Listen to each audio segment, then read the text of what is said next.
A park ranger stands front-facing in uniform of a tan flat hat, gray shirt, and green trousers. The ranger stands on the gravel bank of a narrow flowing stream. Hello there, I'm Ranger Lee White, and thank you for checking out our special commemoration of the 157th anniversary of the Battle of Chickamauga. As a society, we are a bit obsessed with first. Who was first, being first, and knowing what was first. Today, we are near the intersection of modern Reed's Bridge and Three Notch Road, along the branch known as Peavine Creek. And it was in this vicinity that the first shots of the Battle of Chickamauga were fired in 1863. This is outside the boundaries of modern Chickamauga and Chattanooga National Military Park, but still just shows how large this battlefield was in 1863. For days, the Confederate Army of Tennessee tried to bring on battle with the United States Army of the Cumberland, but to no avail due to insubordination of Confederate officers and the actions of Union officers not taking the bait. The Army of the Cumberland avoided conflict as it made its way northward to Chattanooga, the goal of the campaign.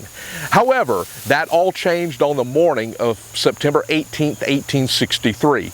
Irish-born U.S. Colonel Robert Minty, Colonel Minty pictured here with full trimmed beard, wearing Union officer's coat with double rows of brass buttons.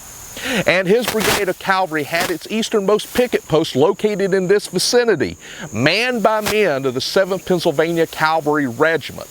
Though through the thick fog, they spied something moving. Soon the vanguard of a column of Confederate infantry appeared. General Bushrod Johnston's 4,000-man infantry division. General Johnston pictured here, balding, with full mustache, wearing Confederate officer's coat with double row of brass buttons and general's insignia. Private Waters of Company F, taking cover beside a nearby building, raised his breech-loading Smith carbine and fired. Ironically, the shot missed its target. What followed was a short lull as Confederates halted and deployed, and Minty sent up reinforcements. More men of the 7th Pennsylvania, as well as men from the 4th Michigan Cavalry. Together, all about 100 men. Firing soon erupted, and 3 members of the 7th Pennsylvania went down: Privates John Ward, Owen Brennan, and Jacob Straup. These men were the first men to be killed in the Battle of Chickamauga. As the shots rang out, Colonel Minty deployed the rest of his brigade, about 1,700 men, along the eastern slopes of Peavine Ridge, about a mile behind us, and waited for the coming advance by the Confederates. In short order, Minty's pickets rode in and joined the main line as Johnston's infantry pushed onward, once again halting and deploying for line of battle. Being overlapped by the length of Johnston's line, Minty ordered his men to mount up and fall back again, this time to the banks of the Chickamauga Creek at Reed's Bridge. Reed's Bridge, pictured here from an 1800s photograph, a slim wooden structure with wooden guardrails. A park ranger stands front-facing in uniform of a tan flat hat, gray shirt, and green trousers. The ranger stands on the bank of a stagnant creek with a modern bridge to his right. Across the creek, the other side is overgrown with vegetation. Protruding from the side of the bank are 2 rows stacked one on top of the other of rock-faced stone, measuring 24 feet wide. We are now standing at the site of the historic Reed's Bridge. Nearby, the modern ridge crosses Chickamauga Creek, and behind me you can see the abutments of the 1880s bridge that was built on the location of the original. It's just to the east of here that Colonel Robert Minty again deployed his men, later reporting the head of the rebel column carrying their arms at right shoulder shift and moving at the double quick as if at drill, came through the gap not 500 yards from the bridge. The artillery opening on them from an unexpected quarter evidently took them by surprise and immediately checked their advance, causing them to again deploy.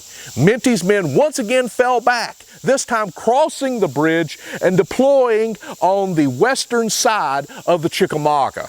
Minty continued in his report. The artillery crossed the road in safety, and I placed them in position to dispute the passage of the bridge. from which Lieutenant Davis's men had thrown part of the planking. Here, I soon became hotly engaged and was holding the rebels in check. Minty held on for some time before receiving word that Colonel John Wilder's brigade had become engaged near Alexander's Bridge to the south and was now falling back. Minty knew it was time for him to go as well.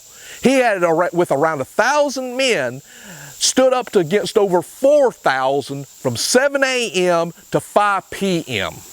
Though not able to hold Peavine Ridge or Reed's Bridge, he had bought precious time for the Army of the Cumberland, time in which the bulk of the army had marched northward. The following morning, as the Confederates moved forward, they would not find Minty's men to oppose them, but the infantrymen of the Army of the Cumberland.